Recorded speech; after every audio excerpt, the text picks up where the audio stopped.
बिस्मिल्लाहिर्रहमानिर्रहीम। अस्सलाम वालेकुम नादरीन, आप यूट्यूब चैनल देख रहे हैं। मैं इमरान खान हूँ। नादरीन, सरगोदा से आगाज़ कर दिया गया है 9 मई के मामलात में सज़ा सुनाने के हवाले से। सरगोदा की अदालत ने जो सज़ा सुनाई है उसमें 39 अफराद को, जो पाकिस्तान तहरीक इंसाफ से उनका ताल्लुक़ है, जिनमें मलक अहमद खान बच्चड़, ये अपोजिशन लीडर हैं पंजाब असम्बली में।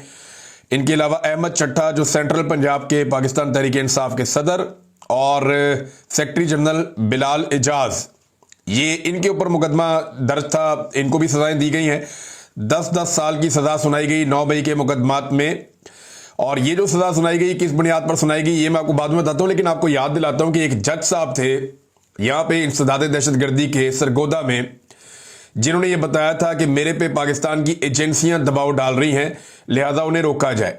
उन्होंने जो लाहौर हाई कोर्ट है उसमें भी शिकायत की थी, लेकिन बाद में इस जज साहब को हटा दिया गया वहां से और इनकी जगह पे दूसरा जज लाया गया, मोहम्मद नईम शेख गालिबन उनका नाम है। उन्हें लाया गया और उन्हें लगाया गया कि जनाब ये जज जो है वो मर्जी का फैसला देंगे और लिखा लिखाया फैसला पढ़ लेंगे। नॉर्मली पाकिस्तान में यही रूटीन चल रही है और यही चीजें हम होती हुई पाकिस्तान में देख रहे हैं। और ये 9 मई का मुकदमा है, इसके अंदर बेशुमार चीजें ऐसी हैं जहां पे सजा बनती नहीं है, लेकिन फिर भी सजाएं दी जा रही हैं। जज मोहम्मद अब्बास साहब ने कहा जी मुझ पे दबाव डाला जा रहा है सजाएं देने के लिए। उन्होंने मुख्तलिफ फैसला दिया था, वो जज को ही उठा के बाहर फेंक दिया, अपनी मर्जी का जज लेकर आए। और ये जज लगाया था जस्टिस आलिया नीलम साहिबा ने, जब वो चीफ जस्टिस बनी लाहौर हाई कोर्ट की। और याया अफरीदी साहब ने यह कहा था कि फटाफट फैसले दो 9 मई के, फारिग करो बीच में से। तो फिर दिन रात ट्रायल किया गया, रात गए तक ट्रायल किया गया। सरगोदा और फैसलाबाद के हवाले से पहले भी खबरें आती रही है कि यहां पे बहुत तेजी से ट्रायल किया जा रहा है और ऐसा लगता है कि अदालत को बहुत जल्दी है कि कुछ भी करके जल्द अज जल्द सजाएं सुनाई जाएं। तो जल्दी तो अदालत को नहीं होती, जल्दी तो उन्हें होती है जो इस सारे अमल के पीछे होते हैं। बहरहाल ये सजा सुना दी गई है। इसके बाद पाकिस्तान तहरीक इंसाफ का रद्द-ए-अमल आ रहा है। अब अगर रद्द-ए-अमल के अंदर आप देखें तो इंतजार पंजूता साहब कहते हैं कि आज सरगोदा अदालत ने बगैर सबूत के बेगुनाहों को सजा दी है।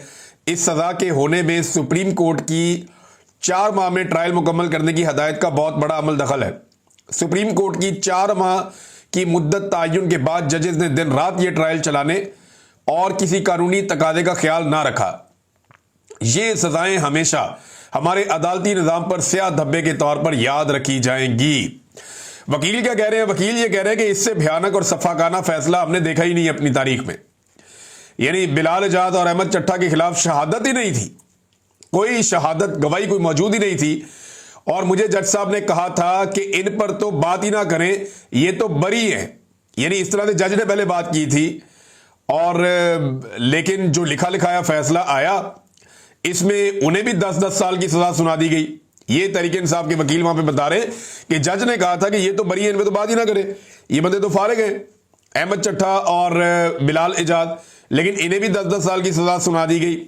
तो अब सजाएं सुनाने के बाद पाकिस्तान तहरीक इंसाफ के एमएनएस भी फारिग करवाए जाएंगे, एमपीएस भी, और उनकी जगह पे दोबारा इलेक्शन करवा के अपने बंदे लाए जाएंगे।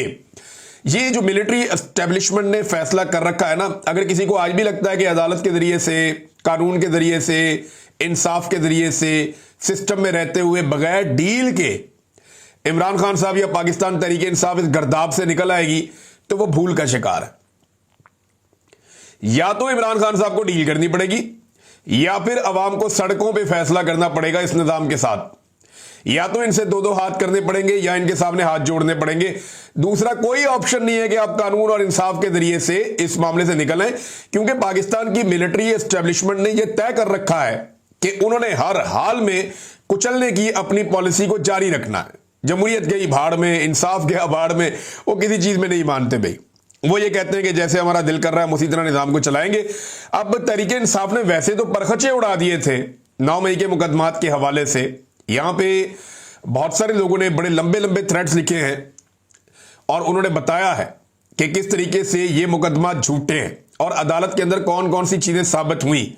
लेकिन इसके बावजूद अदालतें पड़े पड़े फैसले सुनाई जा रही हैं। अदर मशवानी साहब ने, या पाकिस्तान तहरीक इंसाफ का जो सोशल मीडिया है, उन्होंने ये मामला उठाया और एक तफसीली पैगाम जारी किया। और सोशल मीडिया का ये पोर्शन है ना नादरीन, ये सुनने वाला, इसको एक दफा आप सुनेंगे तो आपको आइडिया हो जाएगा कि पाकिस्तान तहरीक इंसाफ के खिलाफ 9 मई एक बहाना था। एक्चुअली पाकिस्तान तहरीक इंसाफ और इमरान खान को निशाना बनाना था। सिंपल ये है। और 9 मई के बहाने जिस तरह एक सियासी जमात को कुचला गया है, इसकी मादी में कोई मिसाल नहीं मिलती। अब अगर आप देखें तो 9 मई में कौन सी ऐसी चीजें हैं जो, या 9 मई से जुड़े ऐसे कौन से मुकदमात के अंदर पहलू हैं जिनकी बुनियाद पर सजा तो बनती नहीं थी। ये वो चीजें जो पीटीआई निकाल कर लाई है, और इसमें बेशुमार और चीजें भी शामिल की जा सकती हैं। लेकिन ये देखें आप, जिस साजिश पर इमरान खान समेत क़यादत की जमानतें खारिज की गई, वो साजिश एफआईआर में सिरे से दर्ज ही नहीं है। पुलिस गवाहों ने अदालत में तस्लीम किया कि साजिश का जिक्र बाद में खुद साख्ता तौर पर बयानात में शामिल किया गया है। यानी इन्होंने जाके पहले साजिश सुन ली, भाई तुमने सुन ली है तो पहले तो साजिश शामिल करो ना उसके अंदर। एफआईआर में है ही नहीं। एफआईआर 10 मई की सुबह 3:20 पर दर्ज हुई, जबकि शिकायत 10:30 को मौसूल हुई। यानी 7 घंटे 10 मिनट के बाद, यानी तकरीबन 7 घंटे के बाद दरखास्त आती है, 7 घंटे पहले एफआईआर हो जाती है।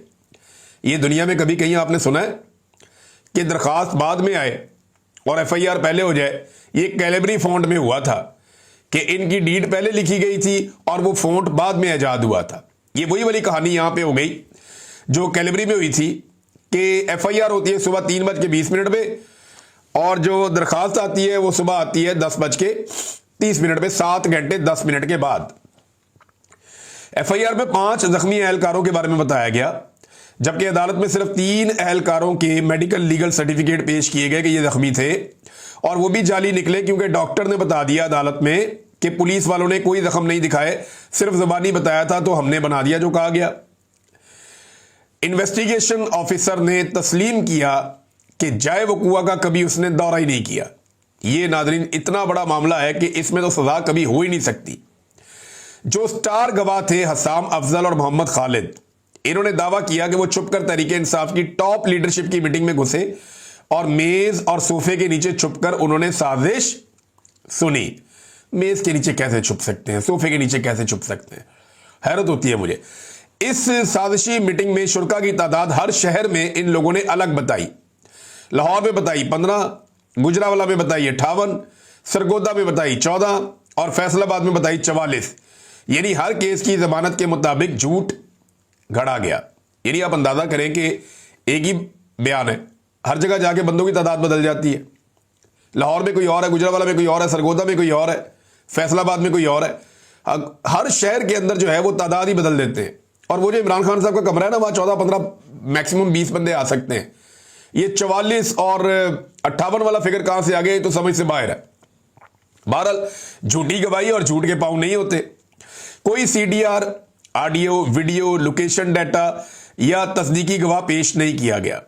सिर्फ मैंने ये सुना, मैंने वो कहा, इसके ऊपर ये मुकदमा इकट्ठा किया गया। स्टार गवाह से जब पूछा गया कि जमान पार्क के मेन गेट से अंदर तक का फासला कितना है, तो उसने जवाब दिया 300 मीटर।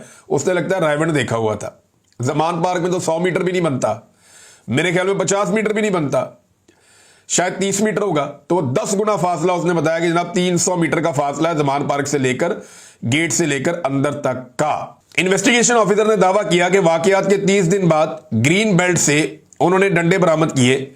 वो इलाका जो रोजाना कैंट वाले साफ करते हैं, कैंट बोर्ड वाले, वहां से 30 दिन के बाद डंडे बरामद हो रहे हैं। नाज़रीन, एफआईआर जो है वो 400 बंदों के खिलाफ की गई, मगर मुकदमा 14 पर चलाया जा रहा है, ट्रायल 14 के खिलाफ किया जा रहा है। और वजह यह है कि कुचलना है, जो सियासी आवाजें हैं उनको बंद करना है, जो इमरान खान के साथ खड़े हुए उनके साथी, उनको रस्ते से हटाना है। एफआईआर में किसी भी मुलजम की शनाख्ती तफसील दर्ज नहीं है, ना उनका रंग, ना कपड़े, ना शक्ल, कुछ भी नहीं है। पेट्रोल बम के दावे किए गए, मगर कोई भी सीसीटीवी फुटेज, ना कोई गवाह और ना ही कोई मौके का नुकसान अभी तक पेश किया गया। बस ये कहा गया कि सुनने में ये आया है। पुलिस की गाड़ियों की तोड़फोड़ का इल्जाम लगा, मगर वो गाड़ियां अदालत में पेश ही नहीं की गई। तीनों गाड़ियों की स्क्रीन पर एक ही साइड पर एक जैसा निशान है, और ये यानी बड़ी अजीब और मशकूक चीजें हैं।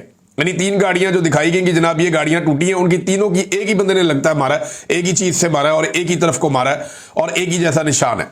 अदालत में इंस्पेक्टर मुनीर ने एहराम में आकर वीडियो लिंक पर गवाही दी, मगर हलफ लेने से इनकार कर दिया।